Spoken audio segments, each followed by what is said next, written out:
Hello दोस्तों, स्वागत है आप लोग का एनसीईआरटी जोन में। वार्म ओशन करंट और कोल्ड ओशन करंट हम डिस्कस करने वाले हैं और मेन हमारा फोकस है आपको सबसे पहले समझाना कि होता कैसे है, वर्क कैसे करता है। उसके बाद में तो ये सब याद करना कि कौन वार्म है वो कोल्ड करंट है, आधा आपको अभी ही याद हो जाएगा, क्योंकि जैसे ही कॉन्सेप्ट हम क्लियर कराएंगे आपको काफ़ी चीज़ें वैसे ही पता चल जाएगी कि कहाँ पे फिशिंग ग्राउंड क्यों बनता है, वार्म करंट क्यों आती है, इधर ही मूव क्यों करती है, ऐसे ही मूव क्यों करते हैं, फिर ऐसे क्यों जाती है, सब कुछ आपको क्रिस्टल एंड क्लियर हो जाएगा। चलिए शुरू करते हैं। क्लियर। अगर आप एनसीईआरटी जोन का सपोर्ट करना चाहते हैं तो यहाँ पे कंट्रीब्यूट करते हैं, साथ में कोर्स ज्वाइन कर सकते हैं। 2 दिन के लिए 40% ऑफ है किसी भी कोर्स को। ठीक है, चलिए ओशन करंट की बात करते हैं। तो सबसे पहले 2 टाइप के होते हैं। एक तो हम बोलते हैं, एक होता है डीप करंट और एक होता है सरफेस वाला। सरफेस वाला जो करंट होता है उसी के 2 टाइप है, एक है कोल्ड और एक है वार्म।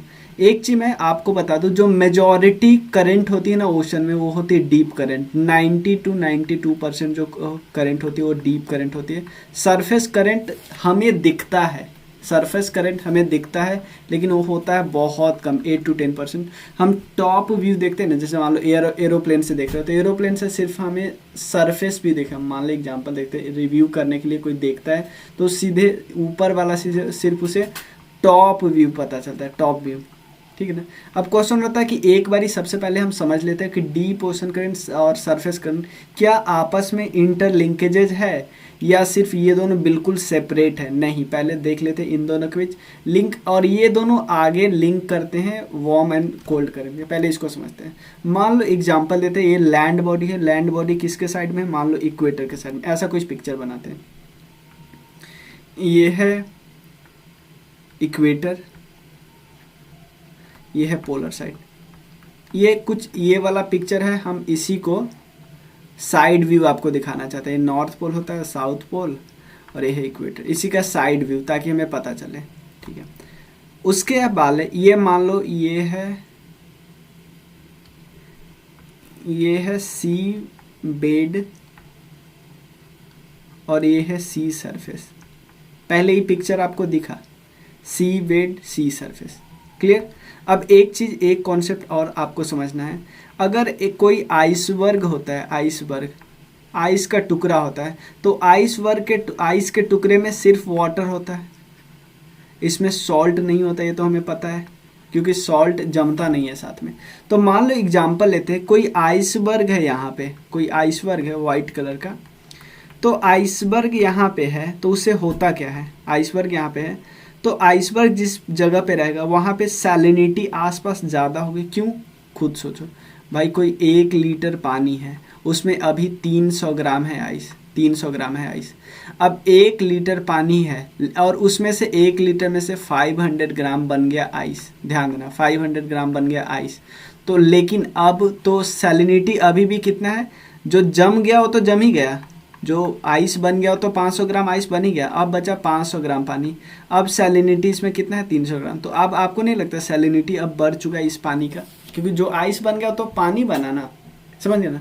तो जिस पोलर एरिया में आइस वर्ग बनता है तो आसपास सैलिनिटी क्या होगा? ज़्यादा होगा। तो आपने देखा टेम्परेचर कम होने से सबसे पहले क्या हुआ? सैलिनिटी इंक्रीज हुआ। किस कारण से? आइस वर्क बने। और जैसे ही सैलिनिटी इंक्रीज होगा डेंसिटी इंक्रीज होगा। डेंसिटी ऑब्वियसली, सैलिनिटी ज़्यादा सलाइन है तो डेंसिटी ज़्यादा, और जो चीज़ की डेंसिटी ज़्यादा होती है वो किधर जाती है? वो डूबती है, डाउनवर्ड साइड जाती है। तो ये वाटर आपको नहीं लगता नीचे जाएगा? ये वाटर जैसे ही डाउनवर्ड शिफ्ट होगा क्या? डाउनवर्ड जैसे ही शिफ्ट होगा यहाँ पे स्पेस खाली हो जाएगा, क्योंकि यहाँ के वाटर को आपने क्या कर दिया? नीचे गिर गया यहाँ को वाटर। तो यहाँ जैसे ही जगह खाली हो जाएगा तो कोई ना कोई तो इसको होगा इस जगह को भरने वाला। मान लो यहाँ पे लैंड बॉडी है, पहाड़ है, तो यहाँ से वाटर क्या आएगा? इधर आएगा। इधर तो आएगा क्योंकि यहाँ पे जगह खाली इसको भरने के लिए। ठीक है ना, यहाँ पे आएगा। तो अपने देखिए पहले क्या हुआ? ऐसे हुआ, पहले ये वाला हुआ, फिर ये वाला हुआ इधर। अब होता क्या? यहाँ का वाटर फिर इधर चला गया, तो यहाँ पे एक स्पेस क्रिएट हो जाएगा, यहाँ पे पानी की ज़रूरत होगी। तो ये क्या करेगा? यहाँ पे जो पानी की ज़रूरत होगी वो उसको ये साइकिल पूरा कर देगा। समझ में आया ना। तो ये साइकिल ऐसे चलता है। कौन सा wise? Anti clockwise, anti clockwise चल रहा है। अब देखो ये बहुत मैंने आइडियलिस्टिक केस बनाए, ऐसा जरूरी नहीं होगा, मतलब ये बेसिक यही कारण है, लेकिन हो सकता है इसमें और भी कई चीज़ों का इम्पैक्ट पड़े, समझना।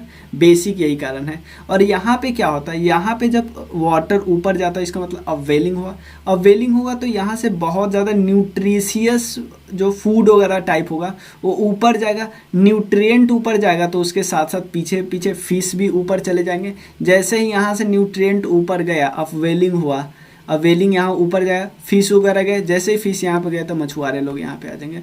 तो जहाँ पे भी अपवेलिंग होता है वो वेटर फिशिंग ग्राउंड हो जाता है, बस इतना समझ लीजिए, कोई दिक्कत नहीं। एक बेसिक केस समझ लीजिए, इसके बाद आपको कोई प्रॉब्लम ही नहीं होगा, आप समझे। अब देखो ओशन करंट पे किस किस चीज़ का इम्पैक्ट पड़ता है। एक तो मान लो, अभी आपको और समझाऊंगा, बस बेसिक समझ लीजिए। एक तो होगा मान लो विंड का इम्पैक्ट। विंड अगर ऐसे ही मूव कर रही है तो विंड इस स्पीड, करंट के स्पीड को और तेज कर देगा, हो सकता है और कम कर दे अगर उल्टा चल रहा हो तो, ठीक है ना। एक देखो, एक तो होगा विंड, और सेकंड है टोपोग्राफी। टोपोग्राफी का मतलब ये स्ट्रक्चर क्या इम्पैक्ट करेगा भाई, करेगा ना। ये इधर से नीचे से हमने पानी आया यहाँ से, अब यहाँ पे ये स्ट्रक्चर नहीं रहता तो ये और आगे जाता, ठीक है ना। यहाँ पे पानी आया, पानी का क्या होगा, यहाँ पे रुक जाएगा नहीं, कुछ इधर भी जाएगा कुछ इधर भी जाएगा, समझ में आया ना। तो टोपोग्राफी का इम्पैक्ट पड़ेगा। कोरियोलिस फोर्सेस का भी इम्पैक्ट पड़ता है। कोरियोलिस फोर्स के कारण होता क्या, डिटेल में मैं कोरियोलिस फोर्स को बताने वाला हूँ वो अगले चैप्टर में, जब एटमॉस्फेरिक सर्कुलेशन डिस्कस करेंगे। देखो कोरियोलिस फोर्स के कारण होता क्या है, जो नॉर्थ से जो हवाएं आती है, नॉर्थ से जो करंट या हवाएं या जो कोल्ड करंट या वार्म करंट जो भी मूव करती है, वो नदर्न हेमिस्फीयर में राइटवर्ड शिफ्ट हो जाती है। नदर्न हेमिस्फीयर में राइटवर्ड और सदर्न हेमिस्फीयर में लेफ्टवर्ड। राइटवर्ड कैसे, अगर मान लो यहाँ से आप देख रहे हो, यहाँ पे आप बैठे हो, यहाँ पे आप बैठे हो, तो आपके लिए राइटवर्ड किधर होगा, यहाँ पे आप बैठ रहे हो और इस तरफ मुँह किए, इस तरफ अपना मुँह किए हो, तो आपके लिए राइट किधर होगा, इधर होगा ना राइट। लेकिन सदर्न हेमिस्फीयर में देखो, आप अगर यहाँ हो तो आपके लिए लेफ्ट कहाँ होगा, इधर होगा, अगर इधर आप फेस किए हो तो, समझ में आया ना। राइट लेफ्ट कहाँ से, सोर्स से हमेशा राइट लेफ्ट होता है, सोर्स से। अगर मान लो नदर्न हेमिस्फीयर में आप यहाँ से यहाँ जा रहे हो, यहाँ से यहाँ जाना है, तो आपके लिए राइट वर्ड इधर होगा, समझ में आया ना। वेस्टर्लीज और ट्रेड विंड सब इसी पे काम करती है। जैसे देखो, जैसे यहाँ से आपको विंड आ रहा है तो इसके लिए राइट वर्ड किधर होगा, इधर होगा। यहाँ से अगर इधर जा रहा है तो इसके लिए राइट वर्ड इधर होगा, समझ में आया ना। सोर्स से हमेशा देखा जाता है, यहाँ से आ रहा है तो इसके लिए राइट वर्ड इधर होगा। तो समझ गए, कोरियोलिस फोर्स के कारण नदर्न हेमिस्फीयर में राइटवर्ड शिफ्ट हो जाते हैं, सदर्न हेमिस्फीयर में लेफ्टवर्ड शिफ्ट हो जाते हैं। क्लियर है ना। चलिए अब देखो, इतना क्लियर है। एक बेसिक एक और मैं पिक्चर बनाता हूँ, फिर इसको आपको समझा दूंगा। सिंपल समझो, एक मान लो ये है कोई भी ओशन हम मान लेते हैं, एक लैंड बॉडी इधर, एक लैंड बॉडी इधर। ये मान लो है इक्वेटर, ध्यान से सुनना, ये है इक्वेटर, ठीक। इक्वेटर के नॉर्थ में हम क्या बोलेंगे, इक्वेटर का नॉर्थ है ये और इक्वेटर का साउथ है। देखो तो नॉर्थ में जो होगा उसको हम बोलेंगे नॉर्थ इक्वेटोरियल करंट, साउथ में जो बहेगा उसको बोलेंगे साउथ इक्वेटोरियल करंट। आप बोलोगे भैया रुको, ये आप इधर से इधर क्यों बहा रहे हो, उल्टा क्यों नहीं, ये क्यों नहीं, ये ही क्यों, मैं आपको बताता हूँ। यहाँ देखिए, ये पिक्चर देखिए, ये वाला, मैं अगर यहाँ से कोई ओशन बहाता हूँ, वहाँ से यहाँ से ओशन बहता है, आपको नहीं लगता नॉर्थ ईस्ट ट्रेड विंड इसको इधर मूव करवाएगा, इधर मूव करवाएगा, इधर मूव करवाएगा। इधर करवाना पॉसिबल नहीं है, क्योंकि यहाँ पे मूव करवा कौन है, विंड मूव करवा रहा है। कौन wind, north east trade wind, समझ में आया ना। तो नॉर्थ इक्वेटोरियल करंट को कौन मूव कर रहा है, नॉर्थ ईस्ट ट्रेड विंड। तो इसमें तो कोई आपको प्रॉब्लम नहीं हुई, ये करेक्ट है, यानी ये इनकरेक्ट है, हटा दिया हमने, ठीक है, इसमें कोई दिक्कत नहीं। सेम साउथ में भी ऐसे ही, क्योंकि आपको ये इधर किधर मूव कर रहा है, इधर ना, क्योंकि सदर्न हेमिस्फीयर में लेफ्ट वर्ड, तो इधर मूव कर रहा है। ये है नॉर्थ इक्वेटोरियल करंट, इसको साउथ इक्वेटोरियल करंट। कोई दिक्कत है यहाँ पे, कोई दिक्कत नहीं है। अब यहाँ पे मान लो ये इक्वेटोरियल अटलांटिक वाले को हम सबसे पहले समझ जाते हैं, उसके बाद हम आगे समझेंगे। North equatorial current, south equatorial current में कोई दिक्कत नहीं है। अब हुआ क्या, नॉर्थ इक्वेटोरियल करंट से यहाँ से बहुत सारा पानी इकट्ठा हो गया यहाँ पे, लेकिन इसमें से क्या हुआ ध्यान देना, कुछ पानी तो इधर चला गया, ठीक है ना, कुछ पानी इधर चला गया, और लेकिन बहुत सारा पानी यहाँ पे कुछ बचा रह गया। तो यहाँ से जो पानी बचा रहेगा वो किधर जाएगा भाई, जिधर जगह खाली है। आप बोलोगे भैया इस इधर क्यों नहीं चला जाता, भाई इधर हाइट पे है ना, जो कॉन्टिनेंट तो हमेशा हाइट पे होता है, तो ये इधर जाएगा कहाँ पे, जहाँ पे स्पेस खाली है, क्योंकि यहाँ से south equatorial current north equatorial current अपने साथ पानी लेके गया है, तो यहाँ पे स्पेस खाली है, तो ये जो जाएगा उसको बोलेंगे equatorial counter current. Equatorial counter current ये हर जगह होता है, पैसिफिक में भी, इंडियन में भी, ठीक है ना, हर जगह होगा, पैसिफिक में, इंडियन में, अटलांटिक में। इक्वेटोरियल काउंटर करंट इक्वेटर के ऑलमोस्ट पास होता है। समझ में आया ना, इसमें कोई इशू तो नहीं है ना।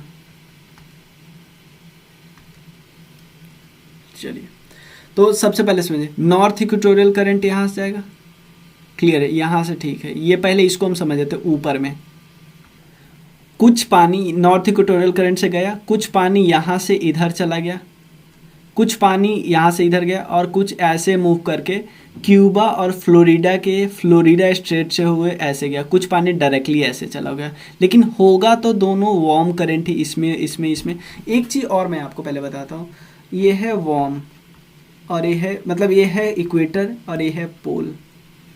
इक्वेटर से जो पोल जाएगा ये गर्म जगह से ठंडा जगह जाएगा, तो इसको हम बोलेंगे वार्म करंट। जो इधर से इधर आएगा उसको कोल्ड करंट बोलेंगे। क्या सिर्फ इतना ही काफ़ी है? नहीं, एक और चीज़ समझिए, वार्म एंड कोल्ड हमेशा रेस्पेक्टिव होता है। जैसे मान लो ये है इक्वेटर, ध्यान देना, ये है इक्वेटर और ये है इक्वेटर के पास में, लेकिन यहाँ से जो पानी इधर आएगा ना उसको हमेशा कोल्ड बोलेंगे। क्यों भाई? इससे तो ठंडा होगा ना, इससे तो ठंडा होगा ना। समझ में आया ना? क्लियर है ना? चलिए, हमेशा रेस्पेक्टिव होता है। जैसे मान लो ये है नॉर्थ पोल, नॉर्थ पोल से यहाँ जो पानी जाए, जैसे ये ऑब्वियसली ये ऐसा थोड़ी आपको लगता है नॉर्वेजियन करंट इतना गर्म होगा कि उसके पास बहुत ज़्यादा टेम्परेचर होगा, नहीं, वो ठंडा ही होगा, लेकिन कम से कम इसके रेस्पेक्ट में तो गर्म है ना इस एरिया, इसलिए हम नॉर्वेजियन करंट को वार्म करंट बोलते हैं। क्यों? रेस्पेक्टिव। समझ में आया ना? तो एक चीज़ समझिए, नॉर्थ इक्वेटोरियल करंट यहाँ गया इधर से, क्योंकि ये सारे के सारे गर्म है तो ये गल्फ स्ट्रीम काफ़ी गर्म हो जाता है। गल्फ स्ट्रीम का एक पार्ट ये इधर गया, नॉर्थ अटलांटिक, देखो इसका 3 पार्ट में बढ़ जाता है, एक इधर चला जाता है, एक इधर चला जाता है, यही बाद में नॉर्वेजियन करंट बनता है, और एक इधर आ जाता है। समझ में आया ना? मैं आपको बताता हूँ, एक गल्फ स्ट्रीम का एक पार्ट, गल्फ स्ट्रीम आगे जाके नॉर्थ अटलांटिक करंट बन जाता है। आप बोलोगे भैया ये समझ में नहीं आता कि भाई ये क्यों इधर मुड़ रहा है, ये इधर जाके सारा इधर चला जाता, इधर मुड़ रहा है, और मुझे समझ में नहीं आ रहा है। भाई आप खुद सोचो, आपने नॉर्थ ईस्ट ट्रेड विंड का तो समझ गए, लेकिन जो यहाँ पे आ जाएगी, जो वेस्टर्लीज के पास आ जाएगी, ये सब एटमॉस्फेयर में अच्छे से समझेंगे। लेकिन जो सिंपल समझो ना, जो विंड करंट यहाँ पे आ जाएगी वो इधर जाएगी कि इधर जाएगी, खुद बताओ।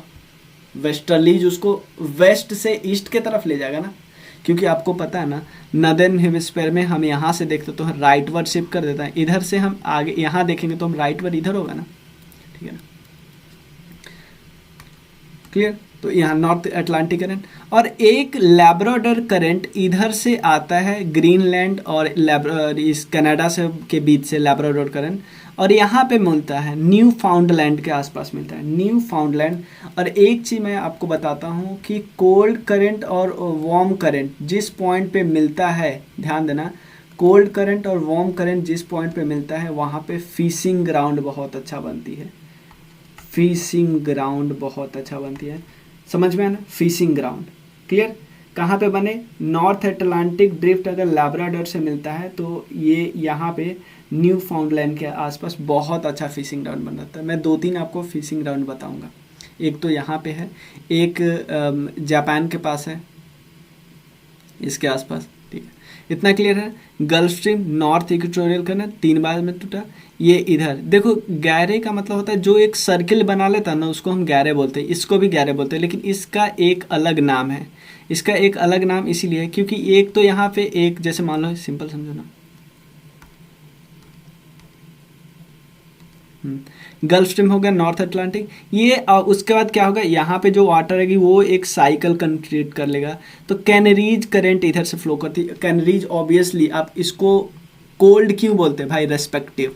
कैनरीज इतना भी ठंडा नहीं है, लेकिन है ठंडा, रेस्पेक्टिव ठंडा भी है, ऑब्वियसली पोल से आ रहा है, पोलर साइड से लैब्राडोर मिल रहा है, इधर का कुछ मिल रहा है, तो ठंडा तो कर देगा क्योंकि ऐसे जाके फिर ठंडा तरफ से आता ना, तो ठंडा है। और जहाँ से ठंडा करंट कोल्ड करंट मूव करती है ना, उसके आसपास वाले एरिया में हमेशा डेजर्ट होगा, क्योंकि ये ड्राई कर देती है, एरिया को ड्राई कर देती है, ठीक है ना। और जो एरिया ड्राई हो गया वहाँ पे, क्योंकि बारिश होने के लिए क्या होना चाहिए, लो प्रेशर होगा, ये ऊपर जाएगा और उसके बाद इवापोरेशन होगा, पानी बरसेगा। लेकिन अगर नीचे ही हाई प्रेशर है, तो भाई ऊपर कैसे जाएगा, ठीक है ना। हाई प्रेशर जहाँ पे होगा वहाँ पे तो बारिश होने का चांसेस नहीं है, तो इसीलिए इन जगहों पे आपको पता है डेजर्ट है। इनके आसपास भी डेजर्ट है, और जहाँ पे होगा वहाँ डेजर्ट होगा, इसके आसपास भी डेजर्ट है, समझ में आना। कैनरीज करे तो एक साइकिल बना लेता है, इसके बीच में साइकिल बना लेता है, तो ये चारों तरफ अच्छे से करंट मूव करे, और बीच का पानी बहुत शांत है, बीच का पानी बहुत स्टेबल है। और यहाँ पे एक सीवीड मूव करती है, सीवीड जिसका नाम है सरगैसम सीवीड है, इसीलिए हम इसको सरगैसम सी बोलते हैं। काफ़ी ऐसा बोला जाता है, काफ़ी ज़्यादा शांत है, ठीक है ना। तो ये समझिए, इसमें तो कोई दिक्कत नहीं। अब देखो, अब हमें समझ में आया ना कि क्यों कहीं वो रास्ता वगैरह में तो कोई प्रॉब्लम नहीं है, सिंपल साउथ इक्वेटोरियल, इधर आया तो ब्राज़ील करंट। अब यहाँ पे थोड़ा समझना है, यहाँ पे आपको पता है वेस्टर्लीज यहाँ पे मूव कर रही, तो वेस्टर्लीज को जैसे मान लो, ध्यान देना, वेस्टर्लीज अगर नदर्न हेमिस्फीयर में मूव कर रही तो अच्छे से काम नहीं कर पा रहा है वेस्टर्लीज, क्यों, बीच में लैंड बॉडी आ जा रहा है। लेकिन अगर वेस्टर्लीज सदर्न हेमिस्फीयर में मूव कर रहा है, इसको कोई लैंड बॉडी रोक नहीं पा रहा है, तो ये आपको नहीं लगता सदर्न हेमिस्फीयर में वेस्टर्लीज काफ़ी अच्छी होगी, मतलब अच्छी इन द सेंस कि उसके पास पावर होगा। तो होता क्या है, सदर्न हेमिस्फीयर में जो वेस्टर्लीज है, जिसको हम बोलते हैं वेस्ट विंड ड्रिफ्ट, और वेस्ट विंड ड्रिफ्ट को ही काउंटर करने के लिए ईस्ट विंड ड्रिफ्ट होता है, ठीक है ना। ईस्ट विंड ड्रिफ्ट कहाँ से आती है, ऑब्वियसली नॉर्थ पोल से चलती है, ऐसे समझ रहे ना, ये इसके कारण, पोलर वेस्टर्लीज के कारण नहीं चलेगी, वेस्ट विंड ड्रिफ्ट इसके कारण और ईस्ट विंड ड्रिफ्ट इसके कारण, समझ में आना, ठीक। तो अब ऐसे आ रही है, अब वेस्ट विंड ड्रिफ्ट क्या कर देता है, ब्राज़ील करंट के साथ मिल जाता है, ऐसे जाता है, और फिर इसी का एक पार्ट, ये आगे चलता है, इसी का एक पार्ट इधर चला जाता है, समझ में है ना, इसी का एक पार्ट इधर चला जाता है, इसको हम बोलते हैं वेनेजुएला करंट। ये ऑब्वियसली कोल्ड करंट होती है, इसके कारण वेनेजुएला करंट के कारण आपको पता है नावीब डेजर्ट बनता है, ठीक है ना। मैंने बताया ना कि कोल्ड करंट के कारण डेजर्ट बनेगा ही बनेगा, तो इसमें कोई दिक्कत नहीं। ये हो गया हमारा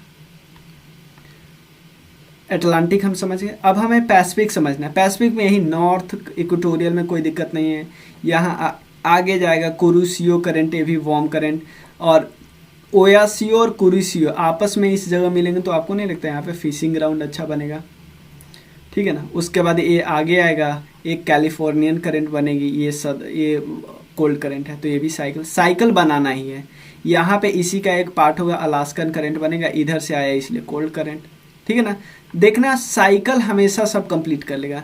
सिंपल यहाँ इधर आएगा, जैसे साउथ इक्वेटोरियल, इसका ईस्ट ऑस्ट्रेलियन, इधर से इधर मूव इसलिए किया, ऑब्वियसली लैंड बॉडी है, इसी का वेस्ट विंड ड्रिफ्ट के साथ मिक्स होके, और यहाँ पे पेरू करंट है, ठीक है ना। ये भी एक साइकिल बना लिया, सिंपल। ये भी यहाँ पे वैसे ही करता है, यहाँ पे साउथ इक्वेटोरियल करंट, ये गुलास करंट, और ये बनाया ऑब्वियसली यहाँ पे वेस्ट ऑस्ट्रेलियन करंट, ये भी एक साइकिल बना लिया। प्रॉब्लम हो जाता है इंडियन ओशन के नॉर्थ में, ध्यान देना, इंडियन ओशन के नॉर्थ में, यहाँ पे इसमें कोई प्रॉब्लम नहीं, नॉर्थ इक्वेटोरियल करंट में कोई प्रॉब्लम नहीं। प्रॉब्लम यहाँ पे होता है जब, ध्यान देना, जब यहाँ पे, यहाँ से जब मानसून आती है, जब मानसून आती है, जब मानसून का इनकमिंग होता है, मानसून का ऑनसेट होता है, तो ये ऐसे बनाती है। अरेबियन में भी ऐसे, आपको मानसून का ऑनसेट होता है ऐसे नहीं बनेगा। सिंपल बे ऑफ बंगाल वाला में दोनों में क्लॉकवाइज बनाती है। लेकिन जब मानसून का रिट्रीट होता है ना, तो एकाएक ये बदल जाता है मानसून के रिट्रीट में। और किसी करंट में ऐसा नहीं है कि समय के साथ बदलता है, और सब फिक्स्ड है। सिंपल यही ऐसा है कि जब मानसून रिट्रीट करती है ना, तो ये भी एंटी क्लॉकवाइज हो जाती है और ये भी एंटी क्लॉकवाइज हो जाती है। सिंपल सिर्फ मानसून के रिट्रीट के समय, बाकी किसी भी समय में नहीं, ठीक है ना। जो भी आपको साइकिल बनाता है उसको हम गायरे बोलते हैं। ये वर्ड सब जो है ना, एक बारी मतलब जो बाकी मैं पार्ट कराऊंगा उसके बाद बता दूंगा, ठीक है ना। आपको ओशन करंट में तो कोई इशू नहीं है ना, ओशन करंट में, कोल्ड ओशन करंट में, वार्म ओशन करंट में याद करना बस थोड़ा सा, आप बस कुछ नाम याद कर लीजिएगा, लेकिन आपको कॉन्सेप्ट तो क्लियर हुआ ना। इसके बाद मिलते हैं नेक्स्ट लेक्चर में। अगर कोई भी डाउट हो, इसके बाद भी कोई डाउट हो, तो आप मुझे टेलीग्राम ग्रुप पे मैसेज करना, या मेरा नंबर है यहाँ पे आप मैसेज कर सकते हो। कोर्स ज्वाइन कर सकते हो 2 दिन के लिए हमारे, एक इंडिपेंडेंस डे और एक उसके आगे वाले दिन के लिए, 2 दिन के लिए है। कोई भी, इवन एक बुक लिखते हो इस पर भी 40% ऑफ है, एक बुक का दाम ही है। और ठीक है ना, चलिए मिलते हैं। Thank you so much.